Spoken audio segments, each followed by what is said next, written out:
Good morning, everybody. This is where you take your mute button on and just put it on for a second. Good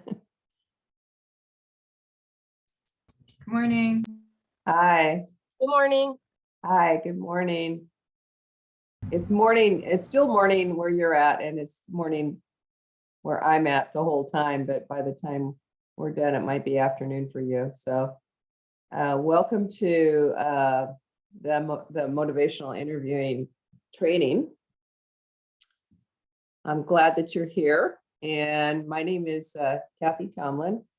Before we get started, though, I wanted to have a blessing, and I think Tosha, I turn that over to you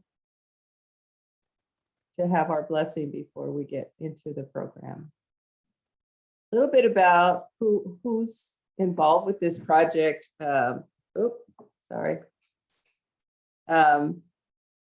Me, that's me up there with all the letters after my name. It's, you're in trouble when the letters after your name are longer than your name. So I, as you can tell, I value education. I'm here to be your teacher, trainer, coach, and learner. I'm here to learn with you and to support you in your learning. And my background in motivational interviewing goes way back to, 1991, when I was working as a manager in a substance abuse youth program, a residential teenage program, where I spent a lot of my career working with young adults and teenagers. And basically I got involved with it because I was concerned about the relapse rates with our teenagers and their concerns for their family. And so my then boss told me, here, there's this first edition of Motivational Interviewing. He said, here, you might like this book. And I don't know if any of you have ever had that experience of where your peripheral vision goes out. You look at something and your vision goes out. And that's what happened to me when I looked down at the title of the book. And as it turns out, it was a spiritual experience, because what happened was, when I looked down at the book, I saw Dr. William Miller. And this was 25 years after I had graduated from undergraduate college. And he was a graduate student at the same university that I was at. And he hired me to be one of his research assistants in his dissertation. Excuse me. So we were meant to be in each other's lives professionally. 25 years later, excuse me, we had him come to a conference, and he walked right up to me and he said, "How are you doing, Kathy, after 25 years?" So that's a fun story that I like to tell, that I have known him since I was 19, and never really worked with him other in his research project, but subsequently started to communicate with him and work with him and renew our acquaintance after all those years. So I've been studying and working with him, getting trained by him and Dr. Terry Moyers, who I also really enjoy getting to know, from New Mexico since then. So 1991 to present. There's a lot of things that I've learned along my journey, and one of the things that I realized was how motivational interviewing works with Native American peoples. And I'm older now. I'm semi-retired, I like to say. And in my semi-retirement state, my desire is to give back to the Native community. I come from South Dakota. My mother was raised on Cheyenne River Sioux tribe in that area in Eagle Butte. And I spent my summers there. And so that's part of my lineage, that's part of my history. And I remember as a child, very young child, driving down the main street at the reservation, looking around and feeling curious and also sad about what was happening there. And then subsequently learned about the in Native communities back then, a lot of alcoholism and substance use. And so I've kept my heart in that area my whole life. This is the first opportunity that I've actually been able to devote my time to elevating Native peoples out of poverty and addressing and offering my experience back to them as a teacher and also as a learner. So I'm here offering to you what I have, but also open to learning from you. So that's a little bit about me. We also have Megan and Ella here, and I didn't get Abby's name in there, but if each one of you would like to just take a moment and introduce yourself, that would be great to the group. Hi guys, this is Megan Dotson. I'm the program manager at the Mental Health Technology Transfer Center. And I've been working with Tosa and Kathy to get this training provided for you guys in your area. And we are more than happy to make accommodations if anyone needs something. But like Ella said, if you guys can put your names in the window where we can see who is who, it's important for attendance purposes for CEUs and such. So if you need any help with that, let us know in the chat. And thanks everybody for being here.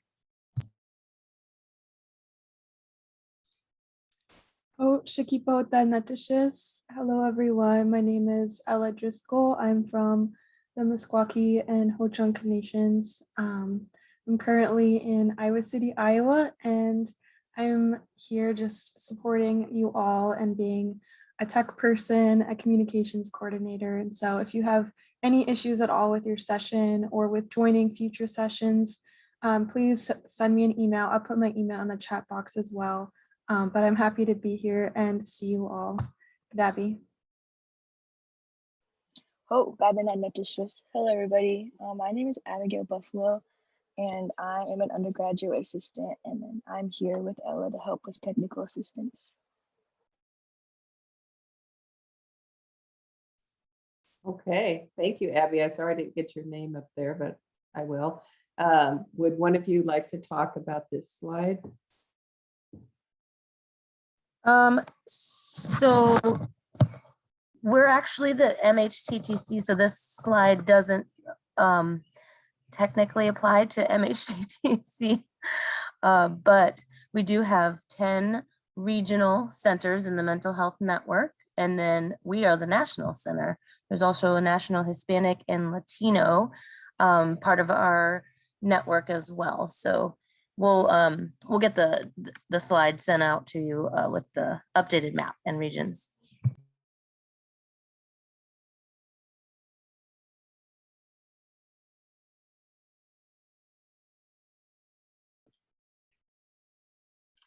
We're both sorry. I'm going wild with the my wireless mouse.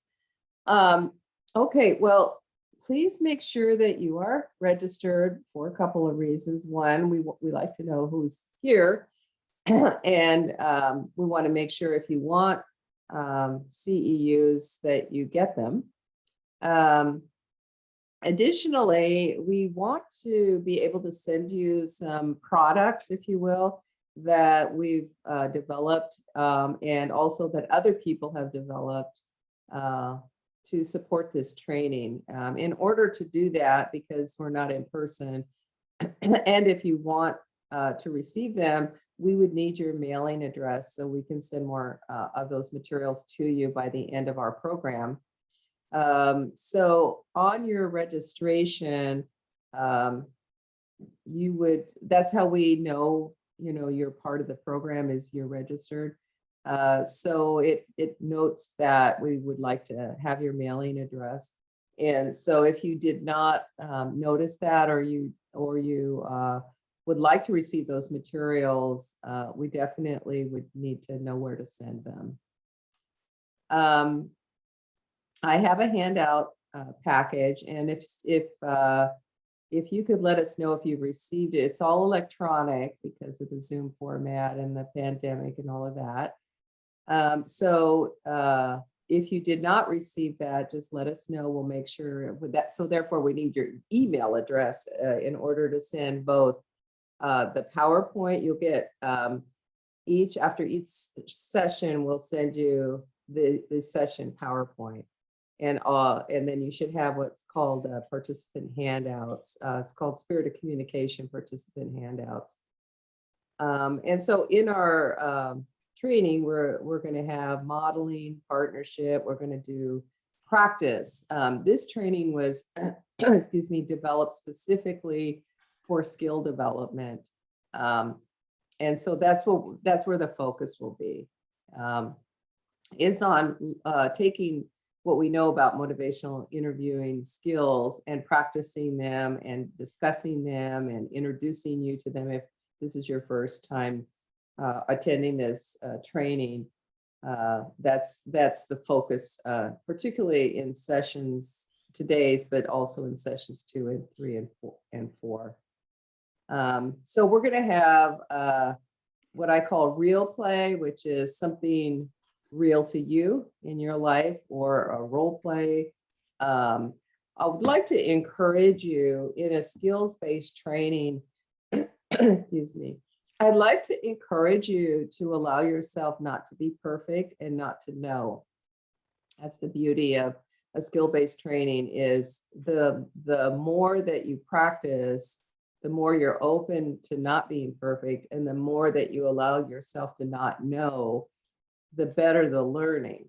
So as we go through this training, I want to encourage you to say, I don't know, or that's new to me, or can I try, as we go along in the sessions.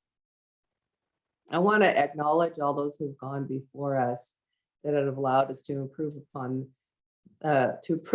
our, that's a typo, our knowledge and wisdom, meaning that I've done this training in Indian country a lot over the years.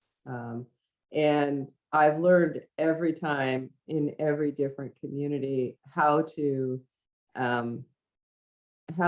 speak to the people in that community through them, through their voice. And so one of the goals we have for this program is that your voice is heard, and please let us know if there's something that's missed, because we definitely want to hear how it's going, what you think, how you think it would apply in your communities, and do that throughout the training. I'm a very informal trainer. I'm very focused on you and what works for you. So in order for me to be able to do that, I need to hear from you. So I would encourage you to use the chat box. Remember to turn your speakers on when you need to say something. I'm also a visual person. So I'm a visual learner. So I need to see your faces occasionally. If you have the ability to turn your camera on, particularly when we're having discussions, I need to see your face, and I'm going to respectfully request that you turn your camera on if you can turn your camera on.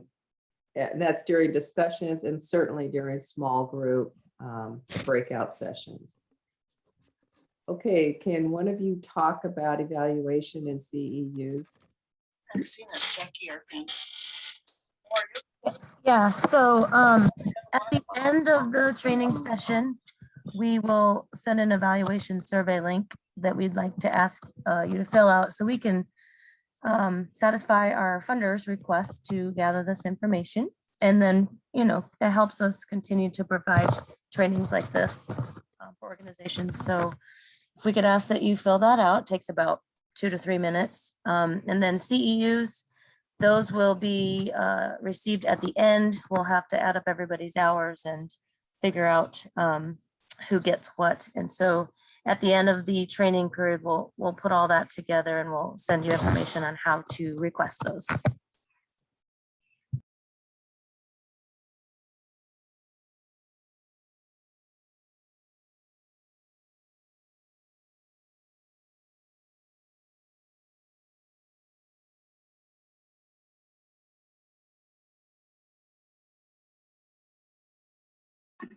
Kathy, if you're talking, I think you're muted. Oh dear, I often say 50% of the time I forget to unmute myself.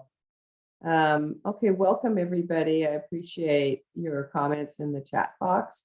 Are there any questions so far about what we've said before I move into more material? Thank you all.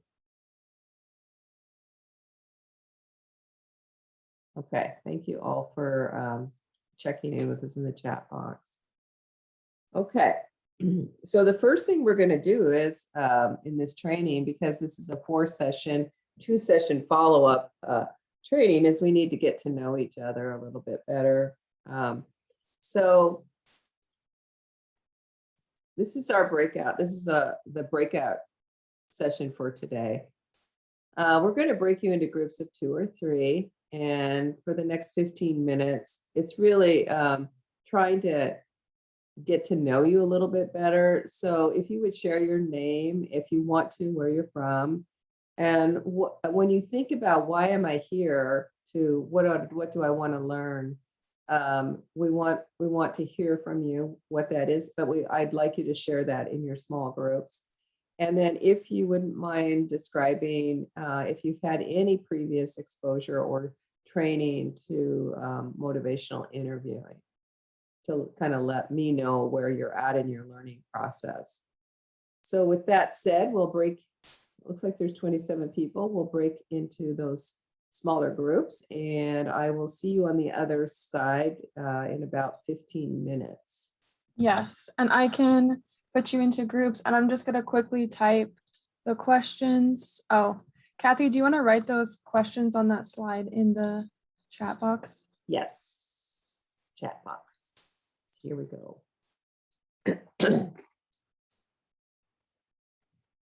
Name and if you want to share where you're from. Then, what are your learning goals? In other words, why this program or hopes for learning? And then the third one is any exposure to previous either knowledge, skills, training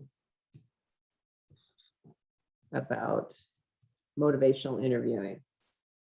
For them is the cultural components specifically regarding trauma and the use of MI with trauma and with certain populations like teenagers. Any of you working with teenagers out there? Or young adults? Teenagers or young adults. And if you go down to reactions down at the lower part of your screen, you'll see reactions. Feel free to use those when we have large group discussions. So Kim was raising her hand. Anyone else working with, yeah, I got a few people. So go ahead and use that reactions button at the bottom of your screen to have kind of a group feedback. The other aspect is, how does this apply, particularly within the Lakota communities and the cultural aspect of that? Each time I do an MI training in Indian country, it's different in terms of the community itself, as you probably are already aware of. And how do you, as a native and non-native person, negotiate what's important? So it's important for me that we spend some time learning from you what your wisdom is already in that area, because you have wisdom that I don't have necessarily, or others don't have, that would be important for us to capture. And also, what the other thing I've learned, in addition to people generally having MI training, has been around forever now. Most people have had some exposure to it. So if there's anything you want to make sure that I pay attention to, let me know now, either in the chat box or just turn on your speaker and just have it, just let me know. So the other things that we talked about was, especially with younger people, is where do you use MI, and also what happens when they don't get beyond their ambivalence. In other words, how do I work with somebody who's highly ambivalent and is maybe in a state of ambivalence, and how do I determine when it's a good time to move them into more of a change process? And that is tricky, you know, and a lot of MI training, they don't spend enough time with that. And that happens to be one of my fun things to do is I like working with people that are hard to motivate. I like working with people that kind of, are ambivalent in life and don't know about life. Young people, it's almost like a state of an adolescence and young adulthood to be ambivalent. And that's the normal state for someone in that age range. And then readiness. How do you know when somebody's ready? So those are things that we'll talk about, particularly next time we meet this Thursday. We're going to talk about engagement and readiness. Today, we're going to talk about some of the features of motivation. So as we're talking, think about, and I always like to apply it to our training group. Think about why you showed up today. What's motivating you today? What brought you here today? And just think about that as we go through the morning or the early afternoon, and try to understand yourself as a motivated, unmotivated, ready or not ready person in life. And imagine that being similar to the people that you're trying to work with, because you are human, they are human, and not everybody has the same human experience, but we have reactions as human beings. So just keep that in mind as we go through the training event. So those are some thoughts. What else are people interested in learning? So we're going to talk about ambivalence. We're going to talk about readiness assessment. We are going to practice the ORs, but we're going to practice them in a certain way. And we'll do that. We'll start that. Those are the essential skills, along with attitudes and beliefs about change, that makes motivational interviewing particularly effective. So we're going to talk about that. And today we're going to talk about motivations and also about spirit and style. In motivational interviewing, the spirit and style is the foundation for whatever you do beyond that. So that's why it's important to talk about it, spend time with it. Anything else that people are interested in where we can focus this training in the next sessions to follow? And also something that I could speak to today. Actually, I do have one more thing. Yes. I also think another area that we've discovered in our work is youth who struggle with ambivalence in multiple areas at once. So sometimes they're on a varying scale.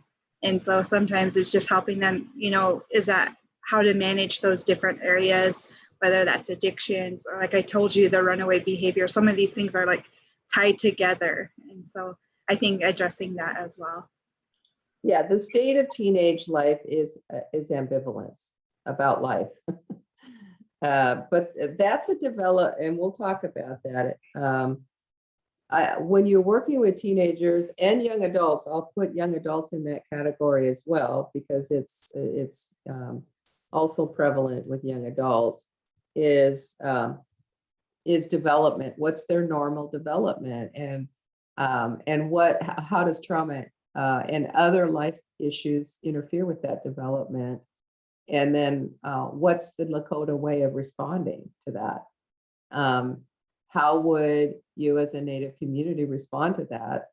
And then how does MI fit into that? Because there's a way MI would respond to that, but there's also incorporating what are the values and expectations and beliefs in their culture, that how they should behave and what they should be doing, et cetera, et cetera. But we'll talk about that as well.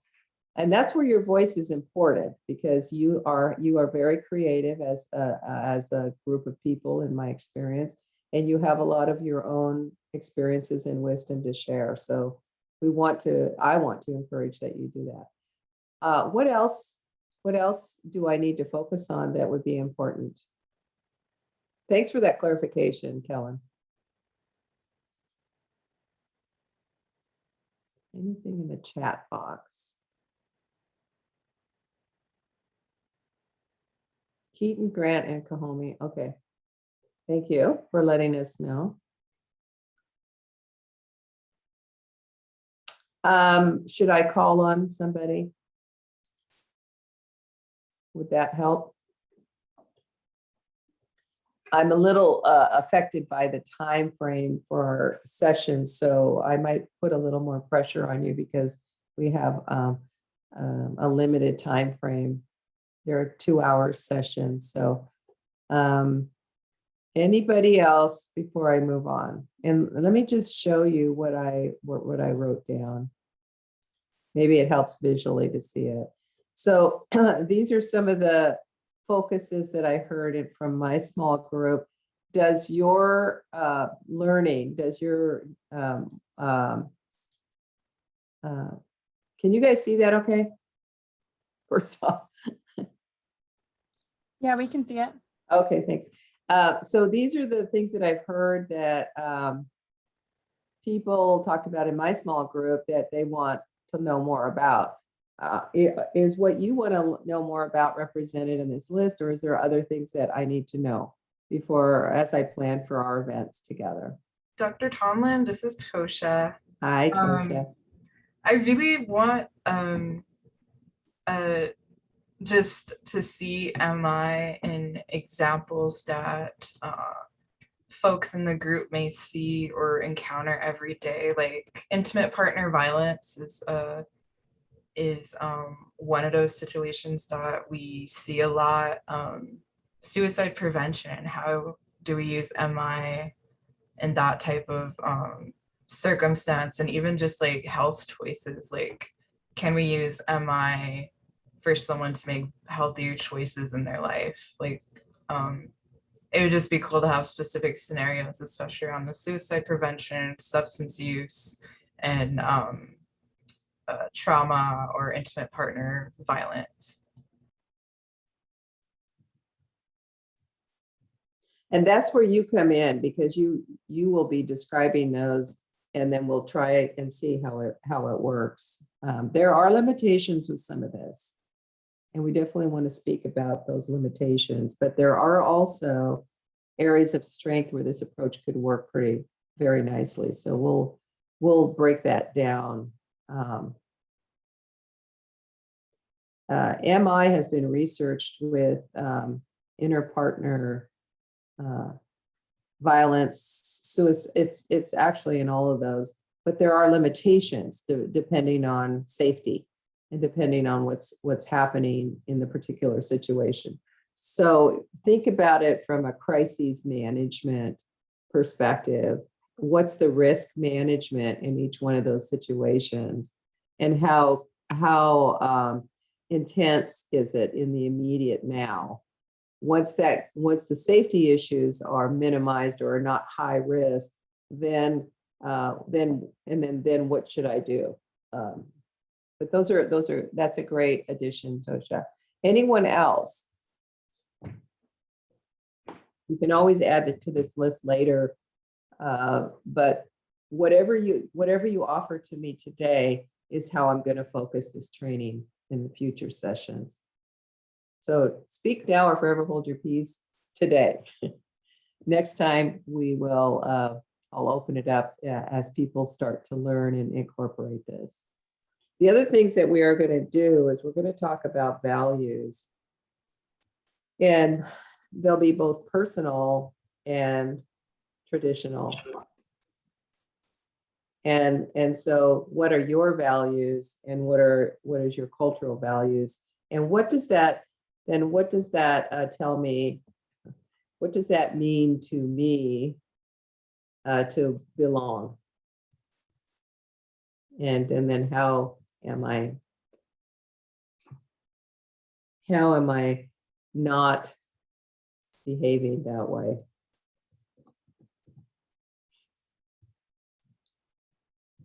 Otherwise known as ambivalence, just so you know.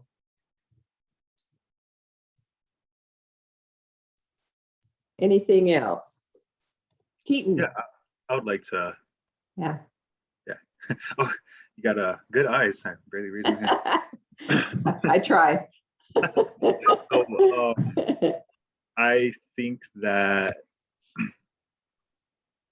I would like to learn more about motivational interviewing in relation to fighting, like actual physical fighting and bullying, and how to reach and how motivational interviewing could be used to work with those two actions.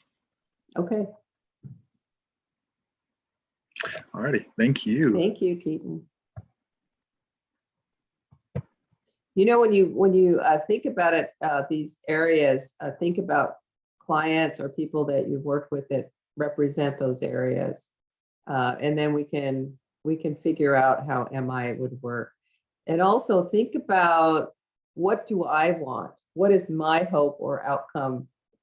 And how does that fit in with the other person's desire to change those behaviors? And then what role does ambivalence have in all of that? Particularly when there is a whole cultural experience of not feeling valued, not feeling cared for, and traumatized. Let's think about it from that perspective. Okay, thank you for sharing. And I'm going to move on. Okay, so yeah, program structure. For those of you who are here today, this is what we're doing. There are going to be 4 2-hour days for this program, and those are the dates: Central Time, 11 a.m. to 1 p.m. And I've kind of already gone through Megan went through the CEUs and that. Oh, Dr. Tomlin, are you sharing other slides? Oh, sorry. We still see your Word document. Thank you. Thanks, Sean. Appreciate it. Okay, let me get down to that slide I was at. So I wanted to talk about what are you doing? You know, what's the program here? And it's really important to keep the momentum going, that you clear your schedules for these dates, June 14, 17, 24, 28 at this time. And just ignore that second one. The sessions build upon each other. So in order to meet those specific case scenarios, you have to know what we're talking about, what part of MI are we talking about, so that it can make sense to you. We talked about the camera during discussion and breakout. You don't have to turn it on otherwise, but when we're discussing, it's hard to discuss with a blank screen.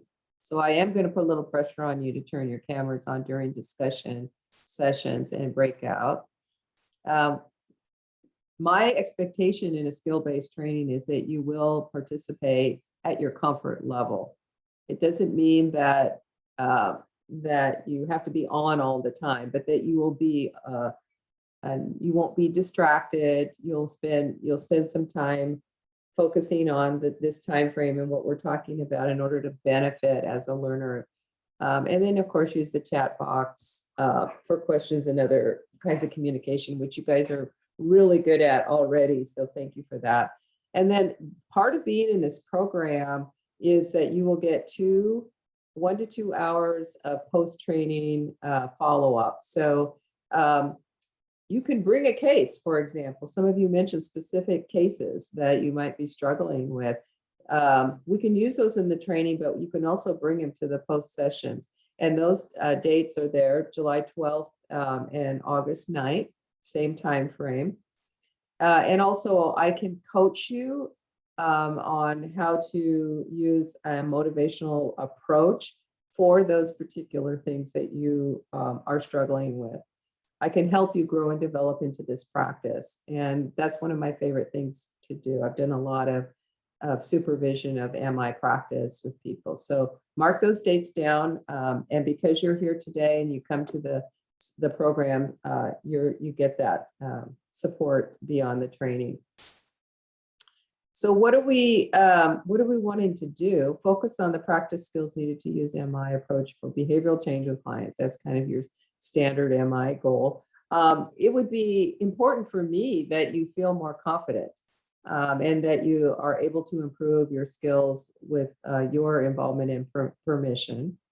Hands-on learning, getting coaching from me as well as your peers in a safe manner.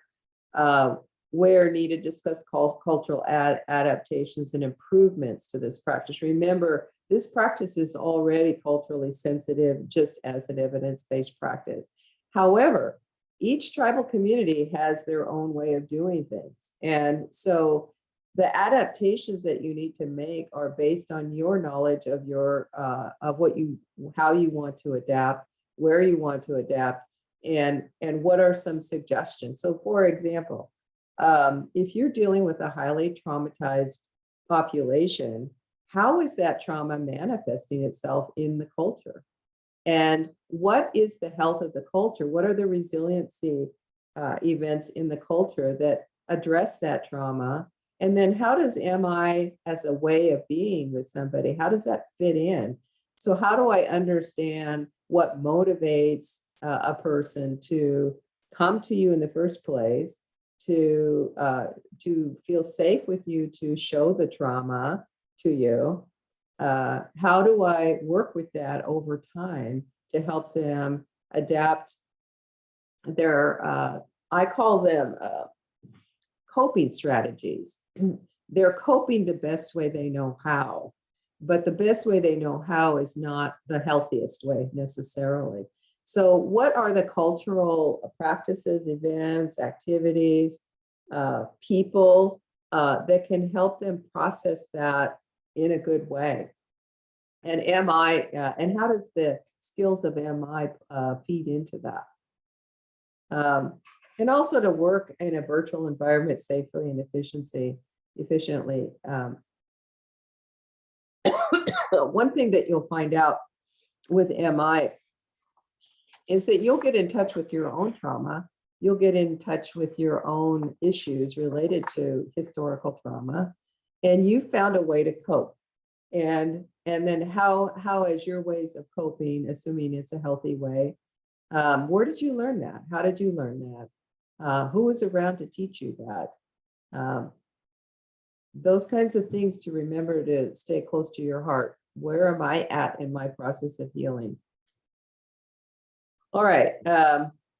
So today, this is what we're going to talk about. I put rough time frames because I have no idea. We'll see. We'll see where we end up in terms of the time frames.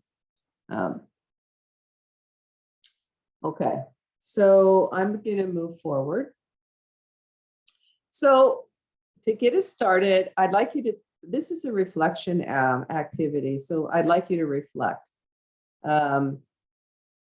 Think about if you're not what I call kinesthetic or visual person, you may not need to write this down, but think about something that behavior that you currently want to change, that you haven't changed yet, or a behavior that you have changed successfully. or a behavior that someone else wants you to change, or a couple of things you feel two ways about, more than one. We will be using these for practice in future sessions. So just one of the things I want you to do is think about yourself in terms of your own experience making behavior changes, thinking about making a behavior change, feeling some pressure to change out externally, and feeling the natural state of ambivalence as people go through change. What is that like for you? When you are working with people that are highly ambivalent, your own ambivalence will come up. And I'd like you to be aware of that, particularly when your desire for them to change is higher than their desire to change themselves, which is the hallmark of ambivalence. So I like to reframe people's quote unquote resistance to change as ambivalent to change. So think about that and just take, maybe just take a minute and write it down and be in touch with it as we go through this training and go through the material today, and remember it for our future sessions as well. So I'll give you about a minute to reflect on that.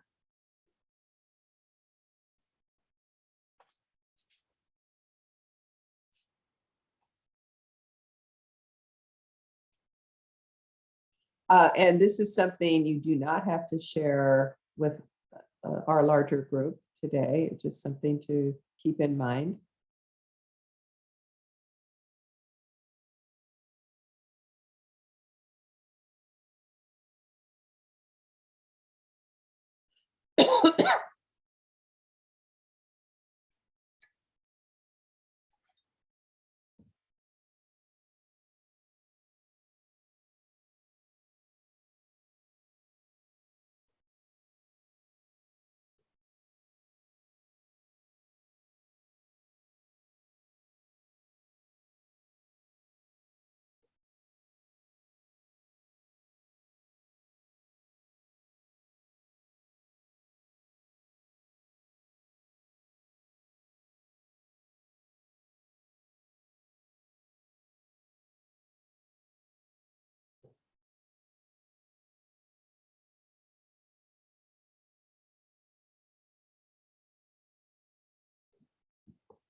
Okay, I have this cute little timer to keep me on track. Now, what I want to do is talk about what drives change for people. Any thoughts? Now, this is a discussion time, so just 2 or 3 minutes. What do you think? Oh, I'm constantly being told about time. What do you think drives people to want to change, think about change? What are some of your thoughts about that?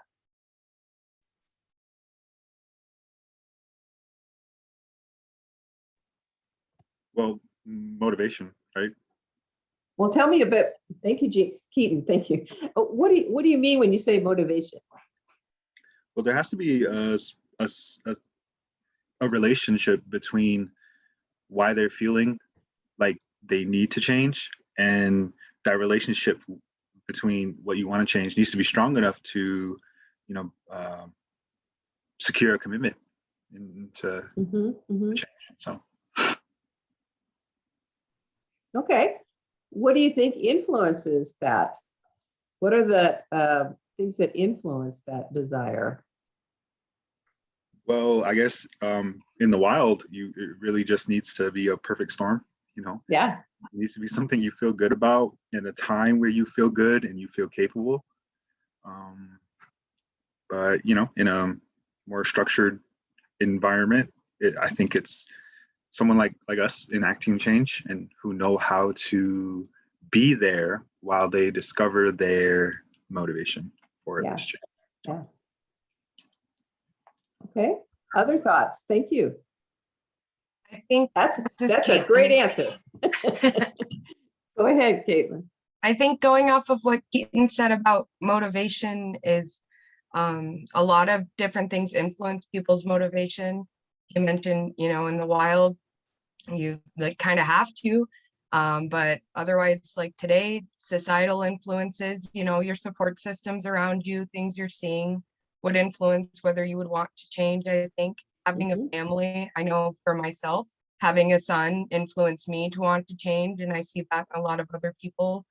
Or having enough support around you, being in a good space to want to change, but also being at your worst, at rock bottom, could be, I think, a really good influence for change.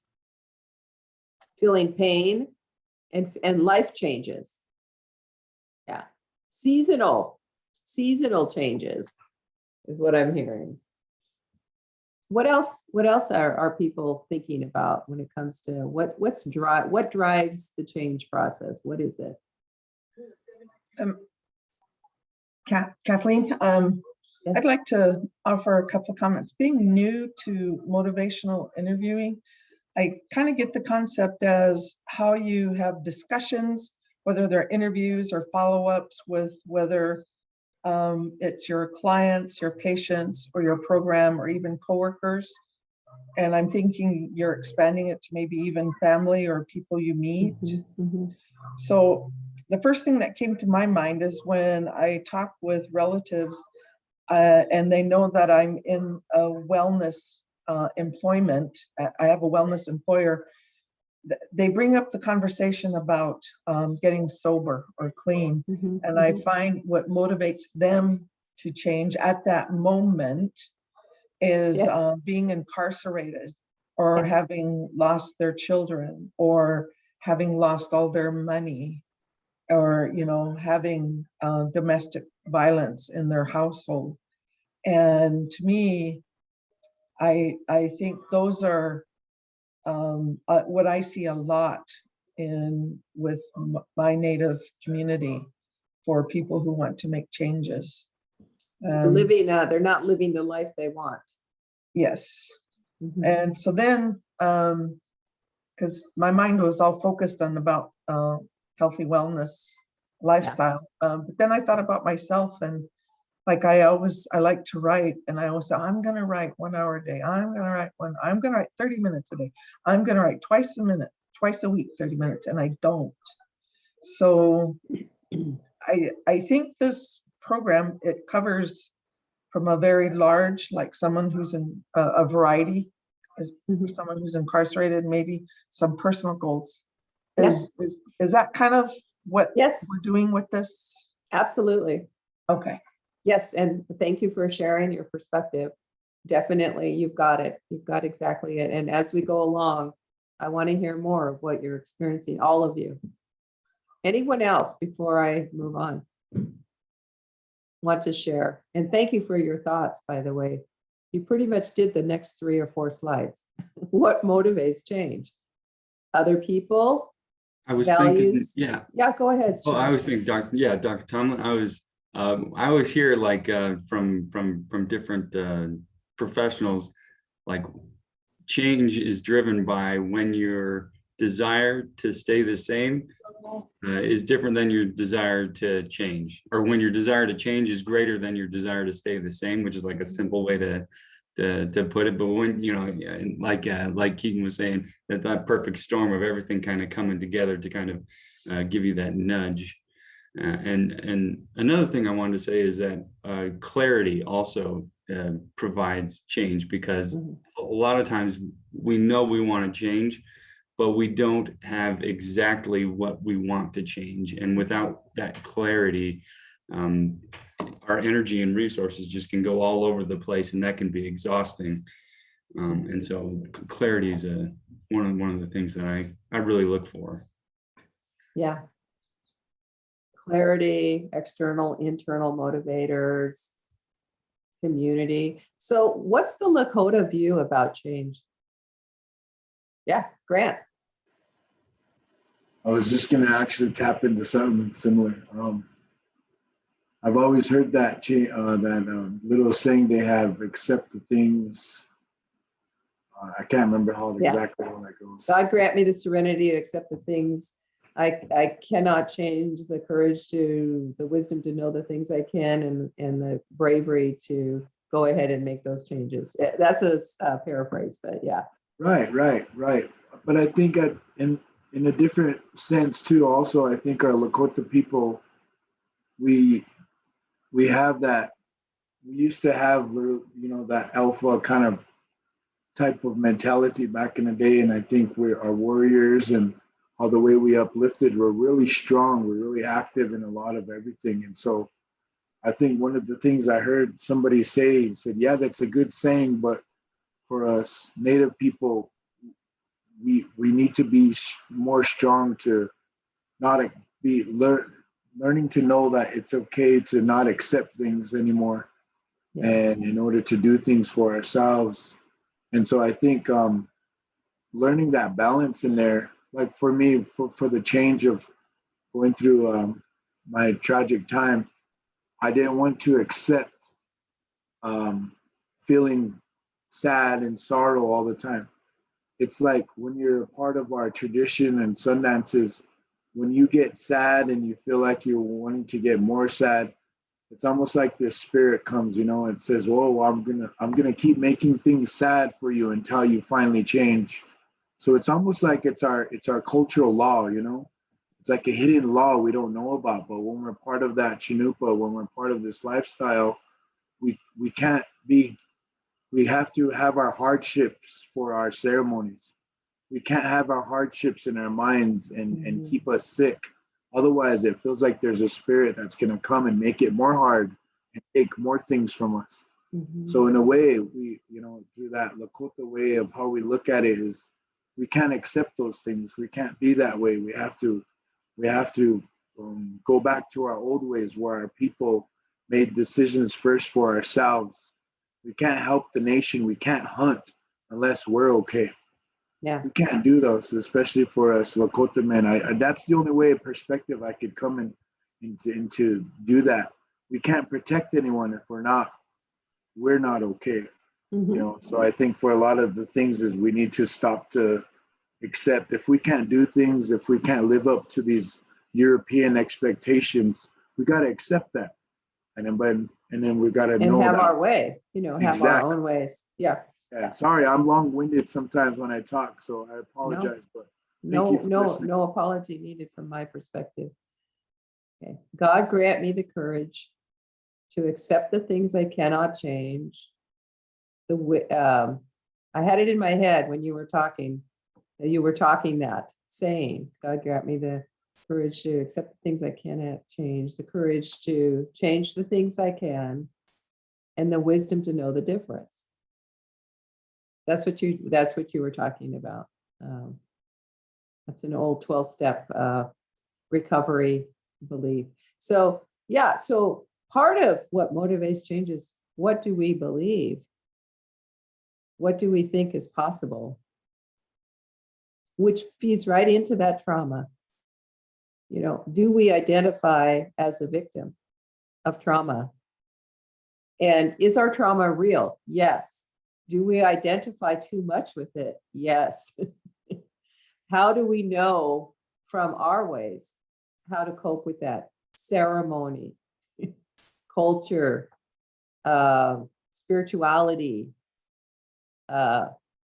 versus the Western way. Because the Western way doesn't have all of that. I mean, we have ceremonies, and all that, but we don't have the spirituality. We don't have connection to the land, the natural seasons, the old ways. That is a strength in Native American culture. that can be called upon, the wisdom to know the difference, the wisdom within the culture. So let's keep that in mind as we go forward. And we so how does MI fit into that? Good question. Go back to my slideshow. How does MI fit into that? Very, very strongly. And I'll tell you why. Number one, because it's all about you. MI is a practice that's all about the other. So the other is you. It's not something imposed upon you. It's something, the practice is about you, and it's about hearing from you, and it's about identifying and affirming you, listening to you. And that's kind of a nutshell, but what else do we need to know? What else does it do? So let me go back to my slideshow. And now I'm going to give you some technical MI kind of stuff that's written about.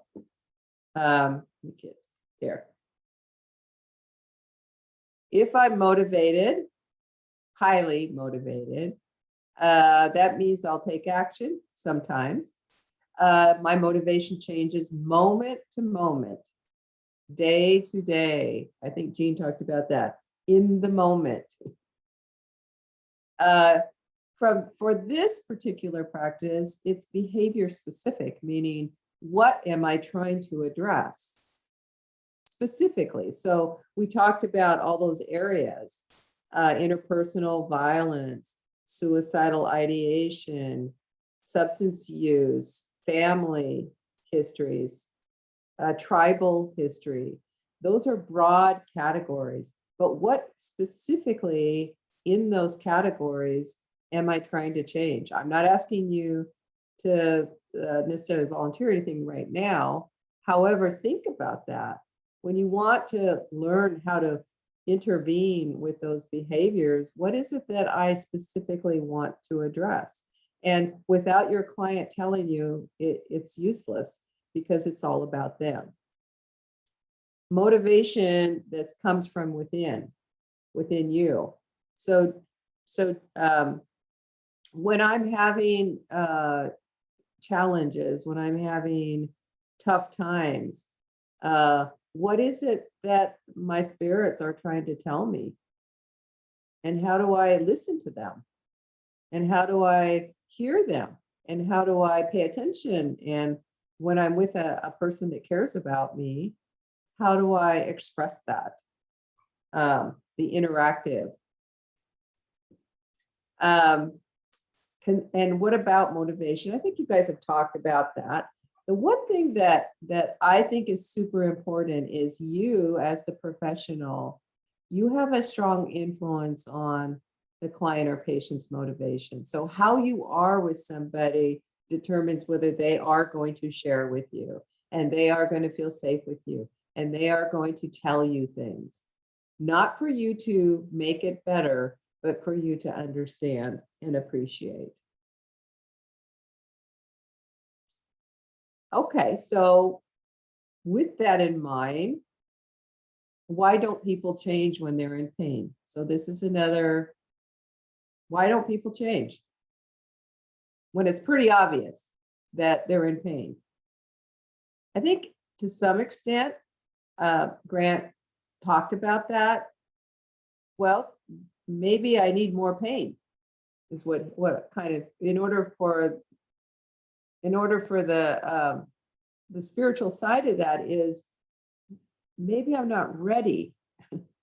I acknowledge, but maybe I'm not ready to change, but I want to change. Yes, Keaton. You're right there. So You're right below me. oh, am I? Yes. Yes. It's easy. It's easy for me. Yeah, I didn't even see you scan at all. You were just right on point. Okay. So I think that one thing that does play in is are we not able, what if we're not able to part with those mental resources to motivate that change? A lot of times I was in a situation similar. A lot of times just staying focused on how to get through, even though the hurt is there and the change that you need to make is also, you know, in the back of your mind. Sometimes this just, it doesn't meet, you know, it doesn't play well together. So It's unfamiliar. mhm, Like, and what does it mean? it does. Yeah. What kind of other, think about it if you're a trauma survivor. Okay, I'm a trauma survivor. Somebody wants me to change, but I know my trauma. I know how to function. I know how to survive in my trauma state. So if you want me to change, is that going to create more trauma? Is that going to create more pain? Is it going to be worse than what I'm currently knowing how to survive? So that's kind of what I'm getting from what you're saying is, it's so, the change that's being asked of me might be so far off. It's too far off for even me to think about. At Kahomi, I hope I'm saying your name right, it says it's comfortable to not change. Anybody feel that way? It's comfortable. Now think about the change reflection that I asked you to do earlier. Okay, well, why, if you're in a place where you want to change something and you haven't done it, why are you not changing? Yes. Dr. Tomlin, I have a question. In the chat, I see from Kellen James, Dakushkashka, and I know that means like what moves. But I don't know the words below it. Nakenula wa'u. I don't know what that means. Kellen, Kellen can share. Yeah, thank you. I think that's from Kellen. Yeah, I just, how I heard that was explained is that Dakushkashka is whatever it is that out there that keeps us moving, and it keeps everything moving. And then the other one, it's that always being ready and being prepared, you know, for whatever comes. So when she asked that question, that's what I was thinking of. Oh, very good. Yeah, because I know I grew up with a watch was called Mazashkashka, something sacred that moves, because we didn't know how a watch moved. But I didn't understand the other. I'm not very good with my language. So thank you for sharing. I appreciate you using your language, by the way. But also, yeah, be aware that there's native and non-native, and there's language proficient and not so much language proficient. So if you do use, which I would encourage you to do, is use your language, and then tell us your thoughts in English if possible. I know there are several languages represented in this group, so it could be a variety of different languages as well. Thank you for that clarification. So let's talk a little bit about that. Not being ready is what I'm hearing you say, and looking forward. It's like looking forward to something. And how does the trauma get involved with that? What does trauma do when somebody external to you is asking you, I want you to make this change? How does your trauma come up and say, oh, paralyze you? Go ahead, Jamie. I think some people don't feel like they deserve it. I've heard that, like their self-esteem is so low, or they feel like I've done all these terrible things or whatever. My life has been so traumatic. They feel like they don't deserve better. I feel sometimes people stuck. Yeah. Okay. So, in a counseling environment, the counselor might say, but you do deserve it. Some counselors might say that, right?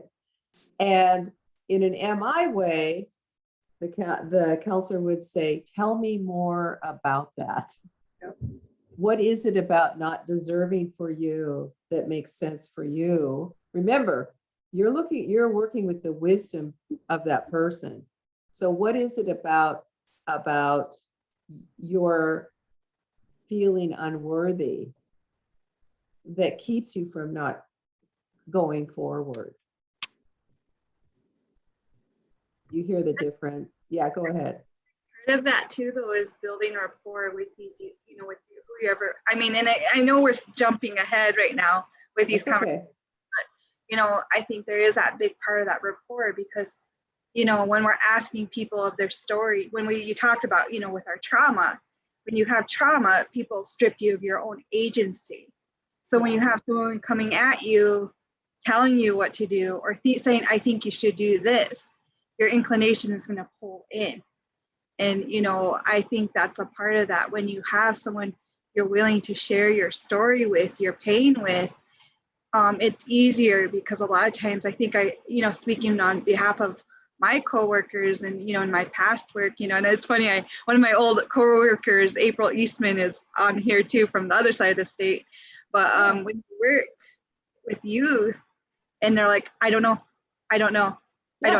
There's that part of it where, is it they truly don't know, which you can explore further with them, or they're saying, I don't know because they're not ready to have that conversation. So you have to use a lot of your skill sets to really work with them and where they're at while building that rapport to earn that opportunity to sit with them through their pain and their story. So that was just when you asked all those questions and Jamie brought that up. That's what I thought of. Yeah. Remind me, for those of you who are working with young people, to give you the I don't know exercise, because I have a response to I don't know. I don't know, just a quick aside, is developmental in part because their brains, their prefrontal cortex hasn't matured. It's also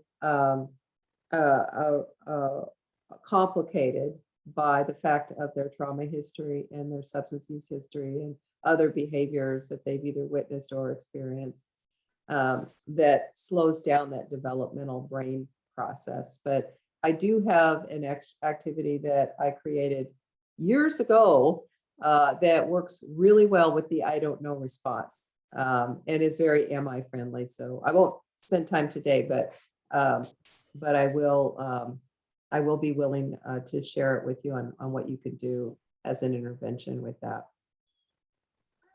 All right. Kathy, Sharp. Yeah. Oh, I was just going to say a lot of times I think that they're scared to verbalize what they're going through or what they're trying to say, or confidence may have something to do with that as well. Yeah, definitely feeling confident. What do you think their fear is? What do you think they're scared of? Letting others know what their situation is and being, what's the word I'm looking for, vulnerable to their situation. So just voicing it or sharing it with somebody increases the vulnerability factor. Right, and having someone else actually know their story. Yeah, so part of that could be feeling overwhelmed, feeling ashamed, and feeling scared. Okay. Thank you. And final comments. I'm going to go back to the share screen. Oh, here we are.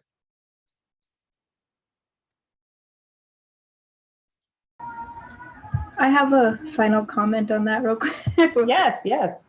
Why people don't change. Oh. Yes. I put that they feel comfortable in sitting in their trauma, and I think a lot of the times people are afraid of what change looks like. And kind of go back to what was said about they don't deserve it. They feel like they don't deserve anything better, so they're afraid of it, and that keeps them in that space. And a lot of what I've noticed is some people really I don't know if they like it or they just really thrive in getting the attention that their trauma brings.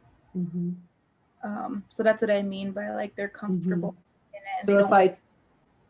So if I change, I may not get the recognition or the acknowledgement that I exist and that I'm here or I'm present. Yeah. Okay. Thank you for that. To build upon that, Kathy, Yeah. just a little bit, I think, and I'm going to say this just from experience, like sometimes that trauma or chaos becomes, it not only comfortable, but it's like your security. And, Mhm. you know, Kami said, you know, not knowing what change looks like, you know, that's a tough one. And you can't even imagine what life is going to be like. And so it's that comfort zone thing. Well, also, thank you, Stacy. It's also, it's the comfort, it's the feeling worthy, and being scared, and resources. You know, what are the resources? Where's the hope? In other words, where's the hope that if I did change, my life would actually get better? Because maybe they've seen people try to change and it hasn't gotten better for them. So what motivates change? I think some of you have already kind of talked about this, so I'm just gonna move on to there. Here's some, these are in addition to what you've already said. So I'm gonna go on to that. So now we're entering into the MI part of this, a clean-lit storyteller. When you talk to the people, don't just talk to them, you talk to their spirit. And that is how you're going to reach them. That is where they will change. That is where they will heal. Talk with their spirit. Some of you may have already known about this. Okay, I'm going to move on. So what is MI? Motivational interviewing. For those of you who are helpers, those of you who are actively engaged in helping someone change or motivating someone to change. It's a person-centered counseling style for addressing the common problem of ambivalence. Underline bold, cap about change. Because this is the heart right here. Person-centered, way of talking, ambivalence. So what I want you to do is I want you to think about what role ambivalence plays in your life as well. Another way for the general population, it's a way of communicating that improves the person's ability to make movement towards change, not necessarily complete a change process, because change is a complicated process. It might take a long time. And we may only be a part of someone's journey. We may only be a part of their life for a particular part of that journey, not the whole journey.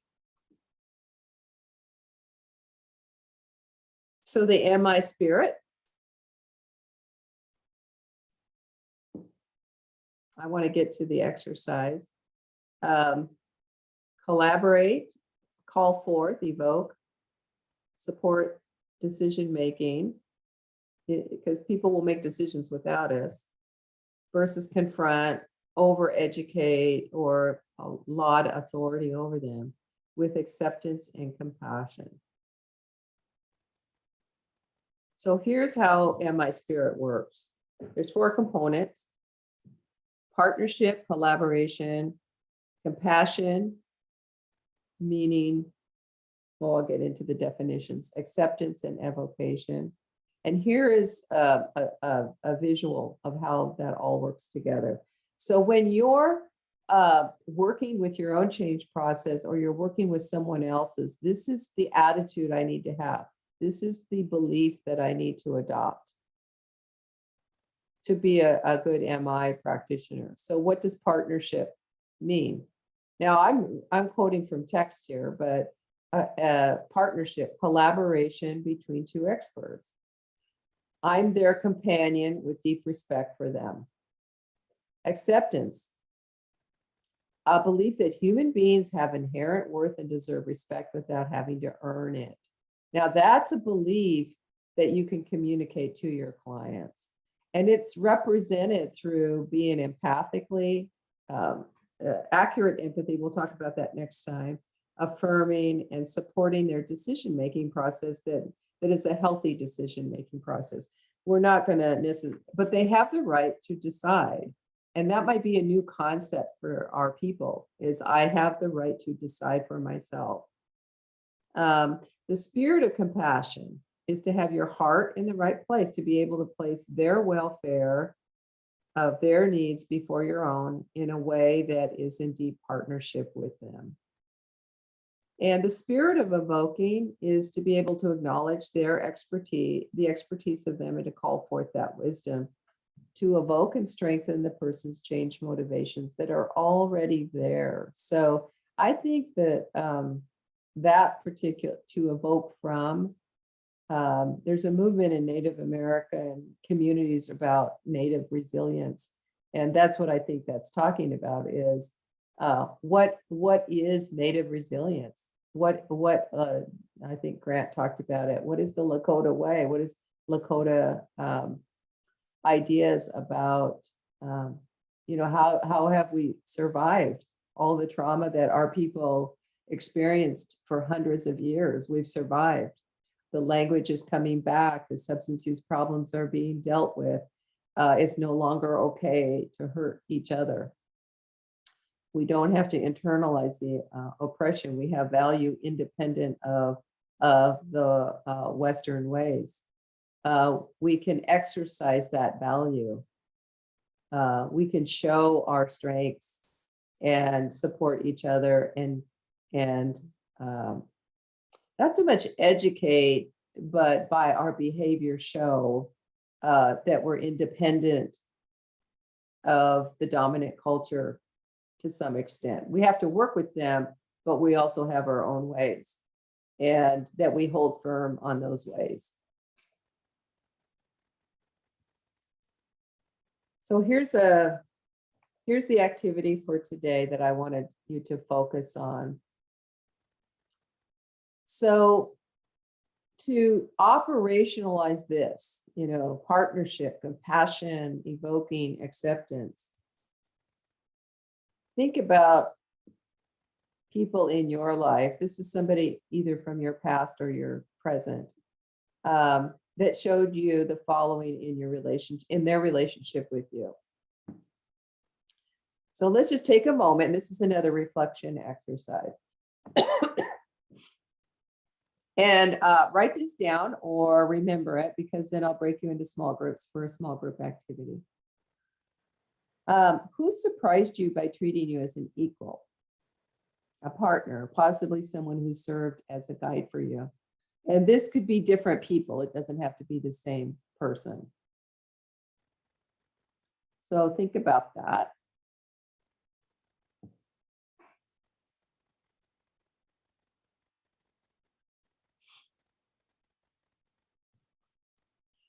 Who is able to communicate deep acceptance of your worth just for being alive,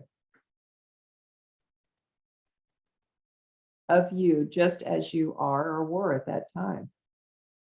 Who was in your life that allowed you to feel okay within the relationship with them? You may not always feel okay inside with your relationship with yourself, but this person was able to communicate to you that you are okay regardless of what you've done, where you've been, what's happened, that you are okay, you're acceptable. Who seemed concerned for and committed to your well-being, maybe even placing it before their own? And that could be a moment thing, or it could be a person in your life, such as a parent or a teacher or a spirit guide or a medicine person or an elder or sibling who's gone before you that has figured it out. Who brought out the best in you, your strengths, talents, skills, particularly when you just didn't know you had them, which often is our experience as people. We don't always know. So those are the aspects, the spirit aspects of the MI spirit, but which aspects of this spirit are already inherent within your tribal values and ways of being with each other? So I added that question because I think that we need to look at it from a cultural lens. We need to look at it from our family, from our community, from our values as a tribal community, our values as Lakota people, our values as in connection with Mother Earth. How does that affect your responses to that?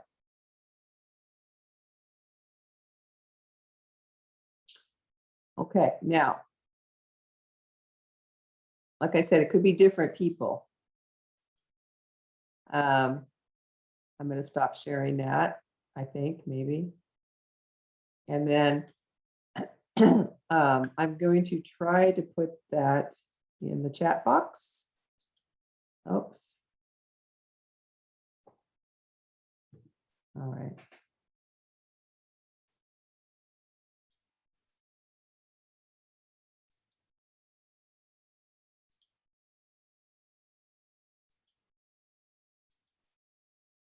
This is for everybody. Okay. And then let's break into small groups of this about the same size, maybe 5. I don't know where my is. I can go ahead and make those for you. Okay, thank you, Abby. I appreciate it. So this is our last small group. We'll spend about, let's see, what time do we have? We'll spend about 10 to 15 minutes in our small groups discussing that. And then we'll come back and finish for our session today. Okay, welcome back, everybody. It looks like we're here.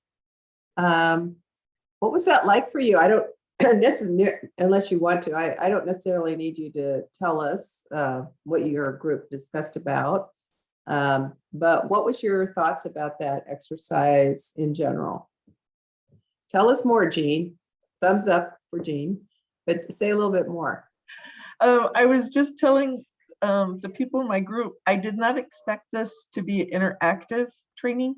I was expecting to just sit here and listen, but the last share we had, I think we kind of had to get into it, but I appreciate what was shared. It gave me new insight, and it made me feel, believe it, more normal. It made me feel like someone else experiences the same things I do, you know? Nice. Yeah. That's nice. Yeah, so I'm not fully normal, but I'm getting there. You're normal for the moment. Yeah, for the moment. Yeah. Thank you. Yeah, thank you.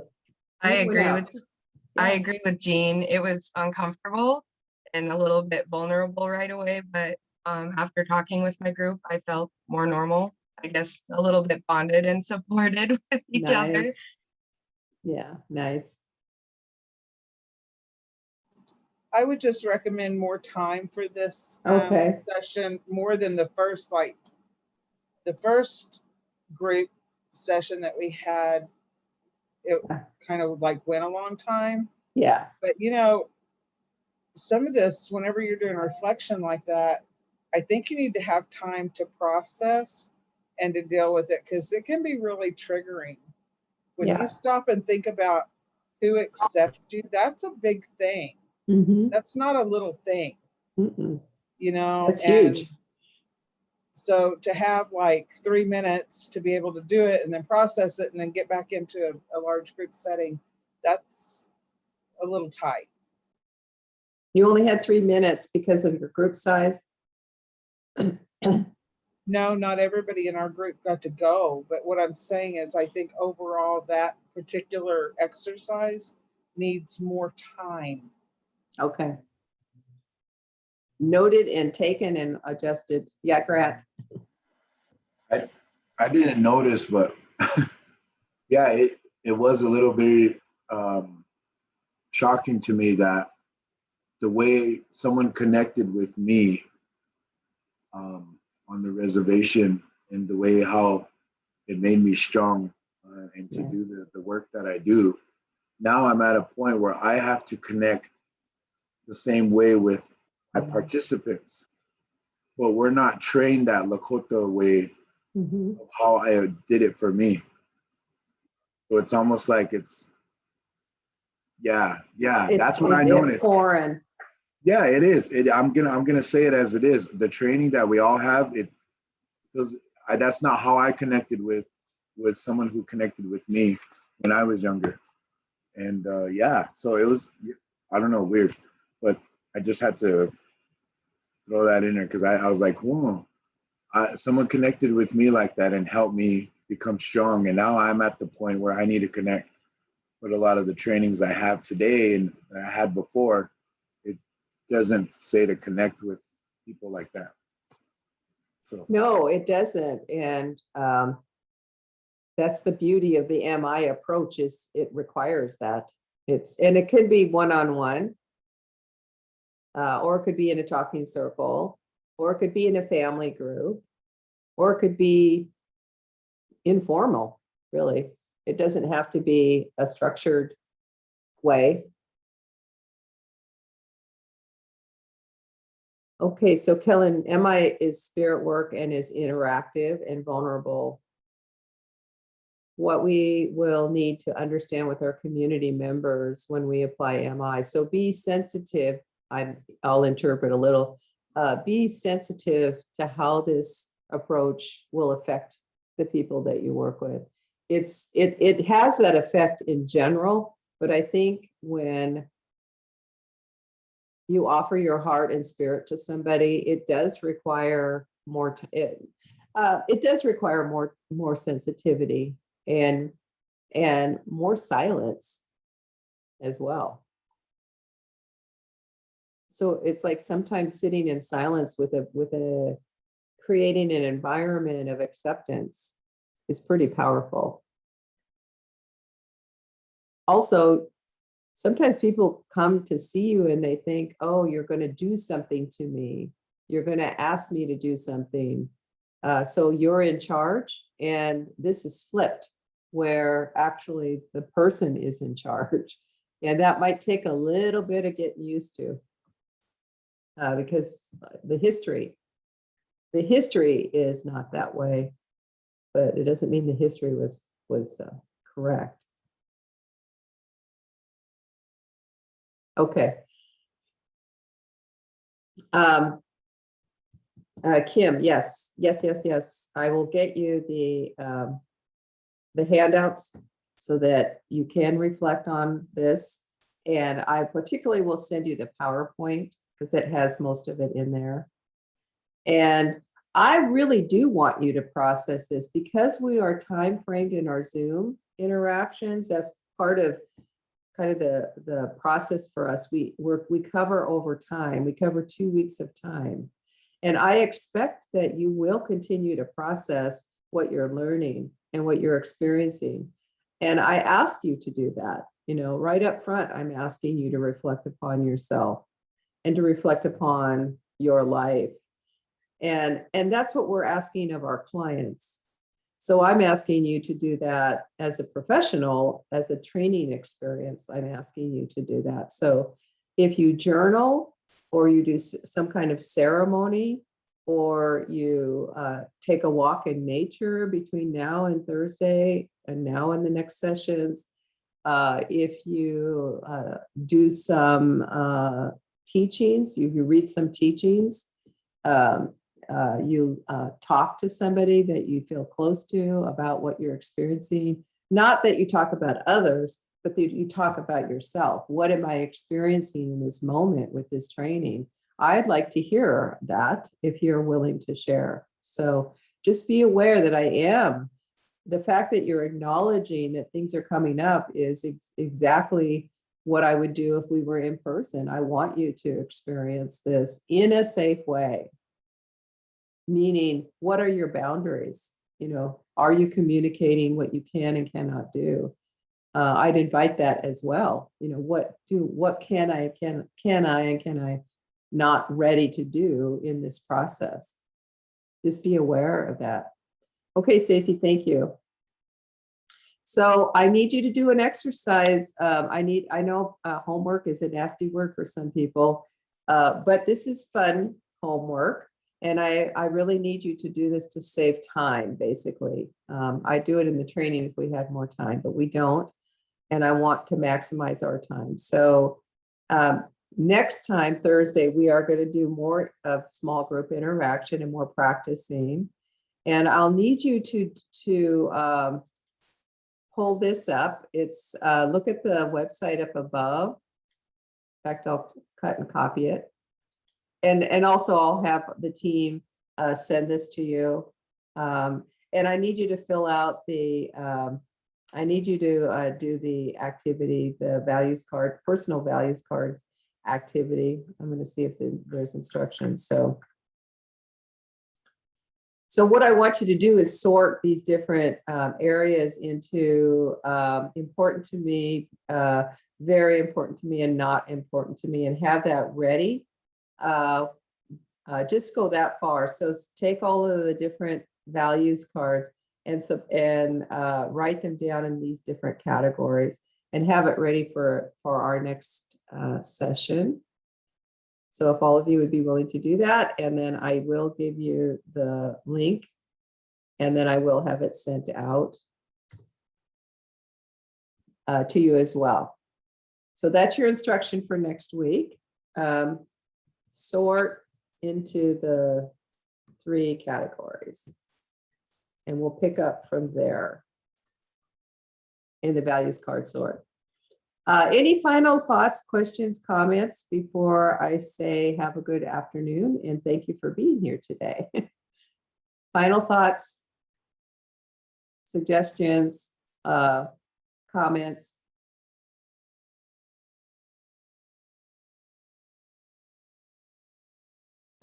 Will we have access to the recording? Yeah. Yes, I'm not exactly sure when it will be up on our page, but we will get you access, yes. And they will send a follow-up email that'll have the slides and the values card and the handout. So be patient for that and it will come, yes. Thank you.